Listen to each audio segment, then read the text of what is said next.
আসসালামু আলাইকুম। হ্যাঁ, ওয়ালাইকুম সালাম। জি, আপনার বাড়ি কোথায়? জি, আমার বাড়ি সুনামগঞ্জ, আমি থাকি শাস্তাগঞ্জ। শাস্তাগঞ্জে থাকেন?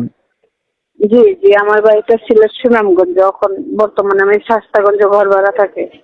নাম কি আপনার? আকলিমা। আকলিমা। যে ফটোটা পাঠিয়েছেন এটা কি আপনার? জি জি, এটা আমার ছবি। মাশাআল্লাহ, দেখতে খুব সুন্দর। বিয়ে শাদী হয়েছে আপনার? না না, বিবাহ হয় নাই। ও, তো প্রতিবেদনে আসলেন কি উদ্দেশ্য নিয়ে আমার দর্শককে একটু বলেন। প্রতিবেদন আসছি, খুব কষ্ট করে।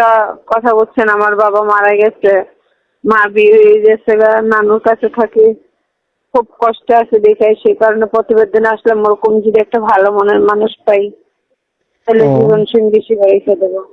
তো যদি কোনো দর্শক দেশ বিদেশ থেকে আপনার সাথে সম্পর্ক করতে চায় অথবা আপনাকে বিয়ে করতে চায়, আপনার কোনো আপত্তি আছে? জি না, আমার কোনো আপত্তি নেই, সে যেরকমই হোক, আমার কোনো আপত্তি নেই। ও, তো আপু কাজকর্ম কিছু করেন? হ্যাঁ, আমি ওই বাসা বাড়িতে কাজ করি। আচ্ছা দর্শক, আপুর কথাগুলো আপনারা শুনতে পারলেন। ওনার নাম্বারটা এবং কি ফটোটা আমি ভিডিওর স্ক্রিনে দিয়ে দেবো। আপনারা যারাই ইচ্ছুক ওনার সাথে কথা বলতে, ওনার নাম্বারে ফোন দিলে ওনাকে পাইবেন। সবসময় কথা বলতে পারবেন তো আপু? জি জি, সবসময় কথা বলতে পারবো। আচ্ছা ঠিক আছে। তো দর্শকরা ফোন দিলে আপনি কথা বললেন।